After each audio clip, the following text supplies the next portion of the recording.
Hello and welcome to yesterday's airlines and a happy new year to all my followers and subscribers. Thank you very much for paying attention really and watching my material. I really appreciate that, and I hope you have a great 2024 both in your personal lives and obviously collecting scale models, which is obviously more important. So anyway, in this video, I wanted to go through my favourite 15 models of the year. I did something similar last year as well, so if you haven't seen that video, can't hurt to check that out. But I wanted to pick 15 of the models that I've acquired this year, which have been really high quality or meant a lot to me, ideally both. And that's what we're going to do in this video. Before we get to those 15, I just wanted to briefly cover off what I've actually been purchasing this year, have a look at the models that I have been buying, just to illustrate some of the trends that I've seen personally in my collection criteria. Now, obviously, I collect a lot of model aeroplanes and quite a wide range of airlines and aircraft as well. I'll pretty much buy anything that is prior to the year 2000, no matter where it is in the world. So that's should be quite a lot of aircraft, but has been less in recent years. But I do buy also aircraft that skip beyond the 2000 age, and those are mainly Chinese airliners. I buy a lot of Chinese airliners, and there aren't as many Chinese releases as you might think, but I do buy quite a lot of Chinese airliners. I also collect Indonesian airliners as well. Find especially the smaller Indonesian airlines to be really interesting.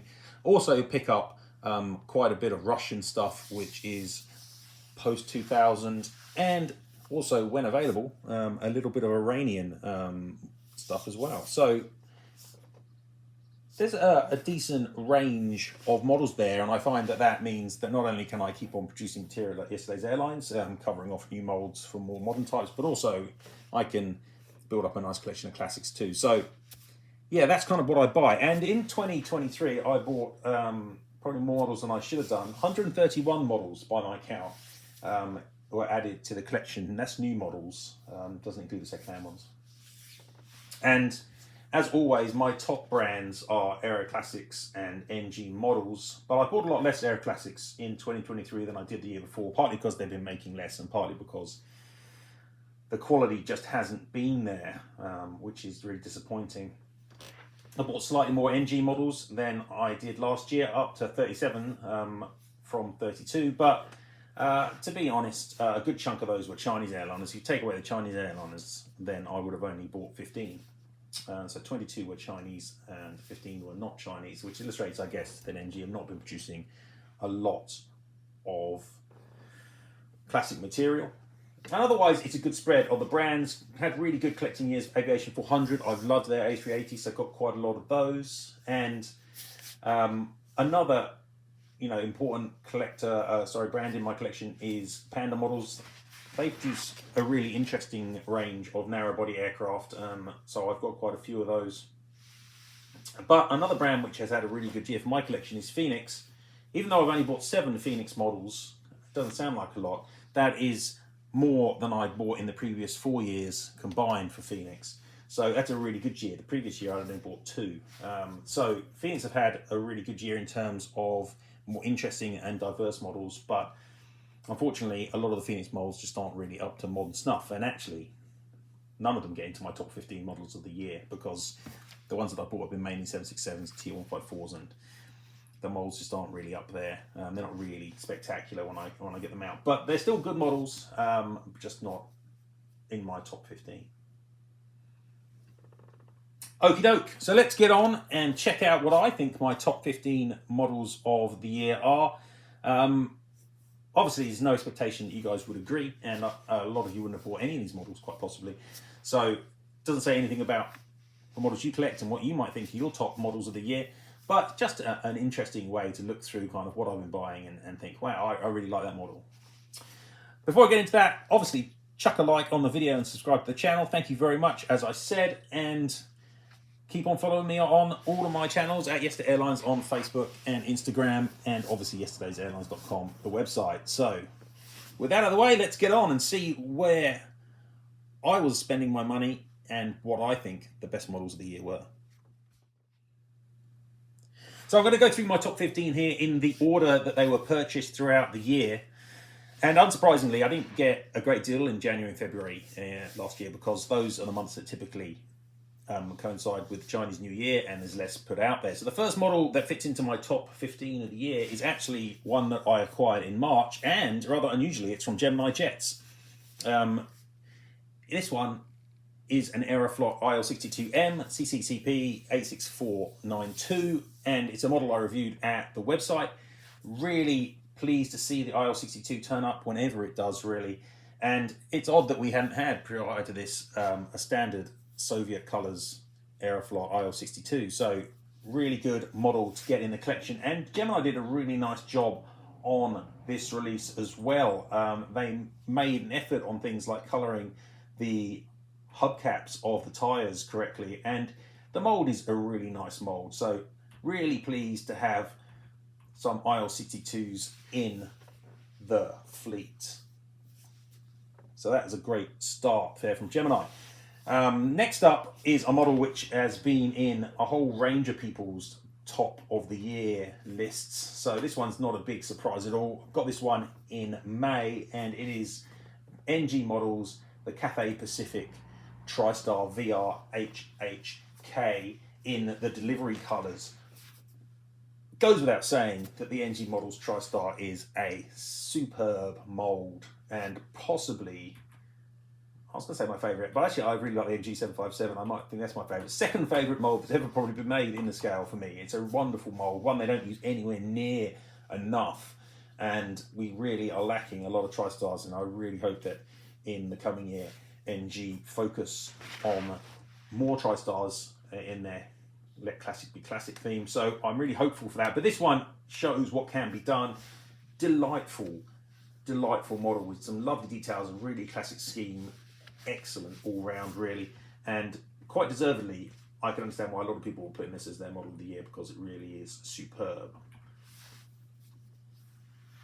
Next model was also a May acquisition, and this one is from jcwings. I didn't actually get that many jcwings models in 2023.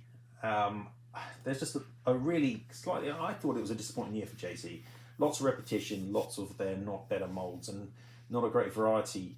Often quite obscure airlines, and not in a good way. I generally like obscure airlines, but not weird cargo airlines things. So it's just not very interesting. But this model was definitely a keeper. This one is the United Airlines 747-400 N183UA in the Saul Bass Large Titles version of that scheme. And again, I think I reviewed this one at the website. It's a really nice model. I really like the mould. I just wish JC would extend that nose gear slightly. That does slightly bring the model down in my estimation, but it is still a beautiful model, and in the absence of other quality 747-400s, then this mould is really nice. I would also say that JC have released quite a few other 747-400s in the year, but often they've released them with the gimmicks which increase the price dramatically. Like, for example, I would have perhaps bought the Lufthansa new colours 747-400 from them, but so expensive because it comes with an aviation skin tag, which just don't need that skin tag. It's a model which I didn't buy. So that's annoying. I hope they stop doing that, because that's pointless. Obviously, also should mention that NG got their 744 coming in the new year, so it'd be interesting to see how that turns out. But regardless, this model, lovely addition to the collection, and well deserved in the top 15. And moving into June, and there's a trio of models which I got that month, all of which are really, really lovely. The first one up is an illustration that you can produce slightly more unusual airlines and still make a profit, manufacturers. So this one was the aviationgeek TU134 from Panda Models. Now, I don't think there have been enough 134s from Panda this year, but the ones they have made have been really nice. And this aviationgeek 134 seems to have sold really well, actually. So it's not been easy to find copies of. So it illustrates, I think, that you can make slightly more unusual airlines than aviationgeek and at the same time still sell them. And I just want the manufacturers to take these kind of message on board, that it doesn't all have to be British Airways and KLM and United and American and Japan Airlines. There's room for some more diversity in the scale. There are people who will buy this, especially if you get off your lazy bums and actually market the models correctly. So this one, it's a fabulous model. It's a really cool airline. Great type. You know, it's just really, really nice. Well done, Panda. Love your 134s. Keep those coming, please. Next is one of those airlines which is commoners, muck, and that is obviously British Airways, but it is a fabulous model. Previously, this would have been well outside of my criteria, but recently, these Aviation 400 A380s have begun sneaking in, to the extent that now I have an A380 display area, so that's another area of creep in my collection criteria, but it's hard not to when the mould is so delightful. The magnetic landing gear are nice. They don't necessarily make me buy the model. I'd probably bought it anyway because it looks really cool, but there's a lot to love on these Aviation 400 A380s. I've got 9 or 10 of them now, and I will keep on getting them. They are superb, the best A380s by far in the scale, and they look great. So this one, which was an exclusive for Aviation Retail Direct, actually, really nice edition, and probably one of the harder to find of the releases. So really pleased to be able to add that one in. And the other model from June that I got, this one shows my Chinese leanings a little bit, but it's a delight. It's another Panda models, actually. It's an A319 Neo in the colours of Tibet Airlines, B329 Hotel. I actually wrote on the Ad History blog about the A319 Neo, included this model in that piece. But it's a great mould, and the Tibet Airlines scheme, like a lot of Chinese liveries, is really, really nice. It's not just an entire white, you know, fuselage. There's a lot of colours, a lot of interest. And yeah, it's a great little model. Really, really cool. And an interesting type, because obviously the 319 Neo, as I wrote at the site, not exactly a hot seller. So really one of those on the edge aircraft types nowadays. But fabulous little release. Really pleased to be able to add that in. And I know that a lot of people obviously listening probably don't have any interest in Chinese airliners, but there's a lot of interest there. From where I'm sitting, it's a lot more interesting market than the US, because it's just not as mature. The US market now is so mature, not a lot actually happens. It's all pretty tedious. Whereas the Chinese market, really lots going on. Lots of new airlines, lots of new routes, lots of new services, lots of stuff. So it makes it more interesting. And I've had an interest in the Chinese airline industry for quite a while. And the next model, which I got in July, is another Chinese airliner, but this one's more of a classic. It's Sichuan Airlines. It's a T154. It's ngmodels. B2630 is the reg. Now, I've been a big critic of NG's use of their T154 mould. I don't think they're using it enough, not even for the right airlines. Sometimes they're not even airlines. But this one's a really nice model, and I just got the dark nose version of this too, so I got 2 Sichuan Airlines, and it replaces the old Phoenix version in my collection, which was a nice model, but cannot compare at all to the NG in terms of the mould and the detailing. So this is so superior, and it's such a shame they're not using it more, because this is a really, really nice model and a fabulous mould. The T154M mould is really spot on. So a great addition to the collection. Really pleased to be able to replace the Sichuan 154, which has now left my collection, the Phoenix version. But this one, great addition by NG Models there.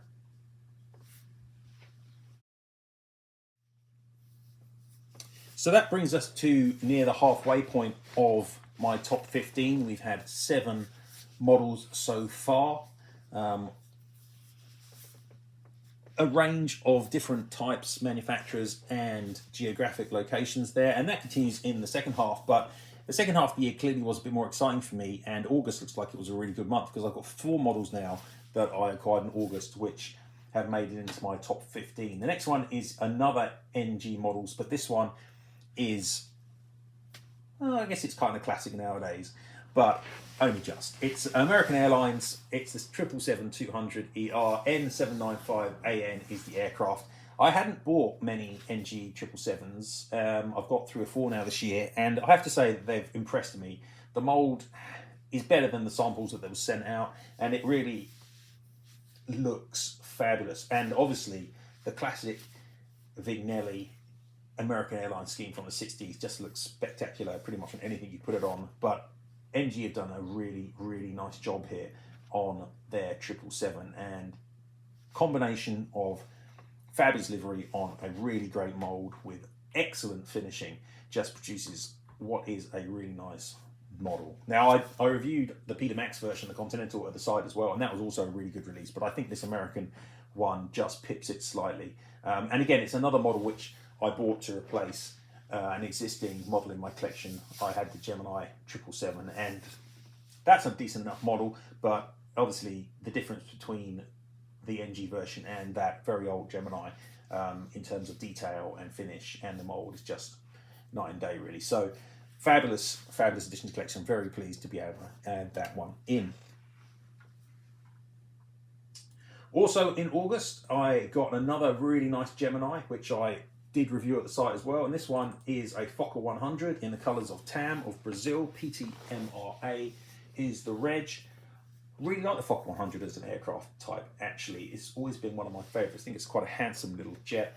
And yeah, had really good success for Fokker. It's a shame that they were such a basket case they couldn't really make the most out of that. But regardless, it's a great little mould, this jcwings Gemini mould, and it's not used often enough. Hope to see more usage of that in the new year. But TAM was a really big operator. It's a nice classic E90 scheme, and the model was really well made by Gemini in this case. So really nice addition. Very pleased to be able to add that one. Check out the review at the website I did of that model.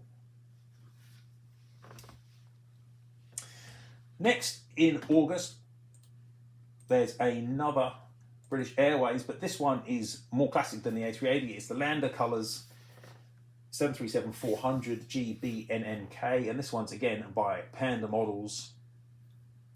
I love this little 737-400 model. I know some people criticise the tail shape. Yeah, maybe they've got a point, but it's so much better than any other 737 classic really in the marketplace. And the Landau scheme just looks fabulous on this aircraft, which the reg shows is an ex-Dan Air aircraft. Fabulous little model. Really pleased to be able to add this in. The 734 was obviously an important type for BA in the 90s. And this model looks top-notch. Really nice finish. And that's it. I mean, Panda, people say, oh, Panda aren't that important in the scale. They don't make that many models. That's not really true. Panda have made 70-odd models this year, which is a decent number. Now, they've not all been made for themselves, but that doesn't really matter. They've made a large number of models, and the quality of a lot of them has been really impressive. And this 737-400 has, yeah, certainly impressed me, I have to say. And another Panda model that I got in August was Polita Air A320 PKPWA, and this is a sort of interesting model that Panda makes for retailers. This one was made for MP4 Models, which is Harry's Diecast in Indonesia. They've also been making models for the Indonesian market for Airshop Diecast, and actually it was Kenny at Airshop Diecast that managed to get this model for me, and several others, including his own Polita A320 release.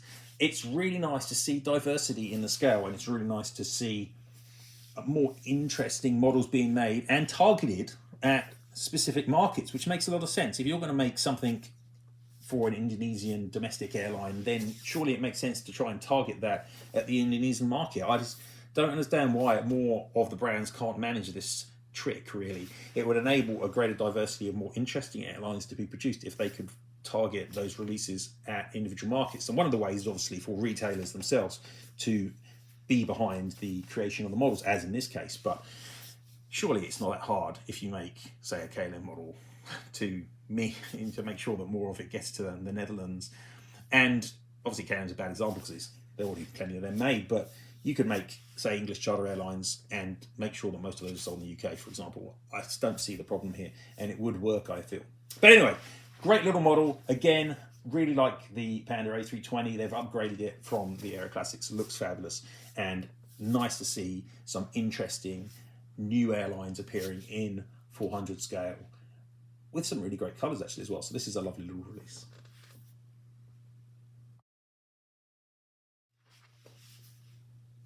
So just 4 models to go on my top 15 of the year. And next up is a model which really surprised me when it was announced, and I wasn't sure that I'd like, but actually ended up loving. It is the Atlantic International TriStar N330EA by Buchanan Models. This is the aircraft from the somewhat cheesy movie Passenger 57, starring Wesley Snipes and Elizabeth Hurley. And you know, I don't even like the movie very much, but the actual livery on this Atlantic International TriStar looks really good. It looks really kind of late 80s, early 90s, just the period the movie's set. And again, you can't go wrong with NG TriStars. They look fabulous. Buchanan's been making some. It's been making some slightly weird releases this year. Some of them so hybridy that I can't believe anyone really wants them like that. ATA TriStar and kind of TWA hybrid, and obviously they also made several now Eastern hybrid TriStars. I got the Air Canada one, for example, which is a really nice model, but you really would prefer it just to be Eastern, wouldn't you? But anyway, back to the Atlantic International. Great model, really interesting scheme, and just weird, you know, a really cool release. Fantasy releases don't usually float my boat, but the aircraft was painted in the scheme, so it's kind of half a fantasy. And this one, yeah, really like it. So surprised how much I like this model. I got that model in October, and another model I got in October also was the Atlas Air 747-8 freighter, the last 747 made, N863GT by NG Models. Now, NG sent me this as part of the haul of models that they sent me when I went to the Amsterdam Aviation Fair, which was a really great time had there, and it was really good to be able to show off the models for NG, and they included this one. It was just before it was released onto the market, and it's a model I think which again has impressed a lot of people this year and surprised me by how much I like it, because I'm not really interested in 747-8s at all, to be honest. But the finish on this model is just really delightful. When you get up close, it sparkles, it looks wonderful, and the detail of the stickers and things is great. And the mold itself is finished really, really nicely. I know some people complain about the cockpit window size. It doesn't really impact the model for me, but regardless, I think this one turned out really, really nicely, and I was very pleased to be able to take it to Amsterdam and show people, you know, how nice it was, along with the other samples, which obviously we all have high expectations for in 2024. So fingers crossed NG does use those MD-80s and A340s and 767s and 747s the way that we want them to be used.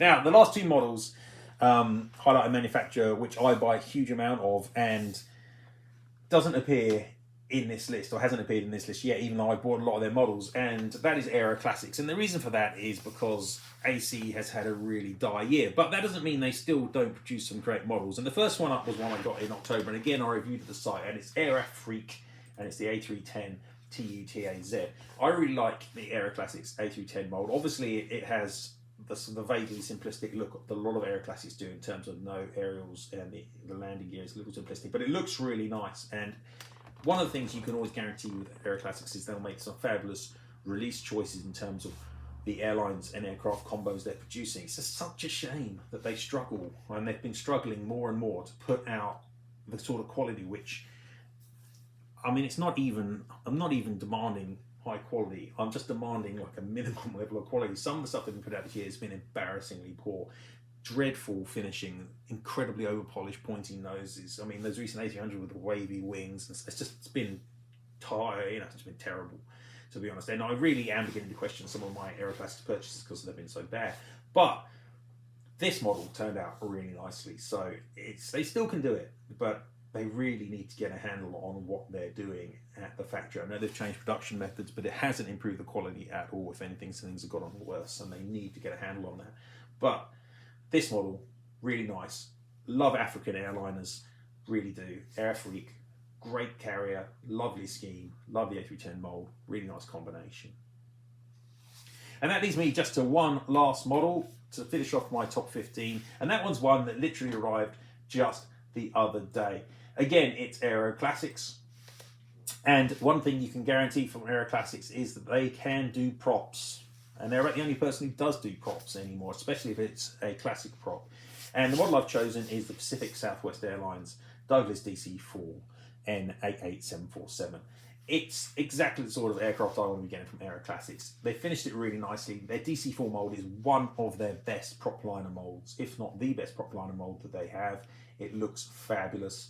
And it's a really important historic airline. PSA was a pioneering carrier. And this is what I mean when I was talking earlier on about the American market now being so mature. But back then, this is in the 1950s, PSA was a real upstart supplemental intrastate airline going toe-to-toe against the trunks. The cab couldn't do anything about it because they're flying intrastate and not outstate. So really able to socket to the regimented structure that cab had put in place. And they got these DC4s, and you can still see on this model that it correctly has the square painted windows to make it look like it might be a DC6 as opposed to a DC4. But it's a fabulous little model, fabulous story, one that I might write about at the site. It's exactly the reason that I collect, to get models which inspire me and make me want to look into aviation history. And I really appreciate that Aeroclassics are still making these. I know they probably don't sell very well, but it doesn't mean that they're not fabulous models. And if you don't have any Aeroclassics DC4s, then I can thoroughly recommend them. They tell a great story. There were a couple of Panagra ones in December, and they were equally awesome. So that's a great way to finish. It's not been a great year for Aeroclassics, but they're still making some amazing models, and I really appreciate that. But looking across the 15 models that I've chosen here, I hope that it illustrates that I collect quite a wide range of aircraft, but also that there's a lot going on in the scale as well. I've got models here in this top 15 from most of the big manufacturers, except for, I think, probably actually only Phoenix. But they have a good year. It's just that none of their models are really hitting that sweet spot for me. Really looking forward to what's coming in the new year. Lots of great potential from brands like jcwings and ngmodels and Panda, and lots of cool new stuff coming, I think, as well. So it's been a good year. It's been a really good year. I've really enjoyed collecting models this year. I really hope next year is better. There's plenty of scope for some more diverse releases, and that would really please me. But anyway, that's my top 15 for the year. Always interested to hear what you guys think have been the best models of the year as well. So feel free to drop some comments. Love to hear from you. But thanks very much for watching my material across the year. Really appreciate that. Thanks for the support, and I look forward to 2024. That's it from now. Bye, guys.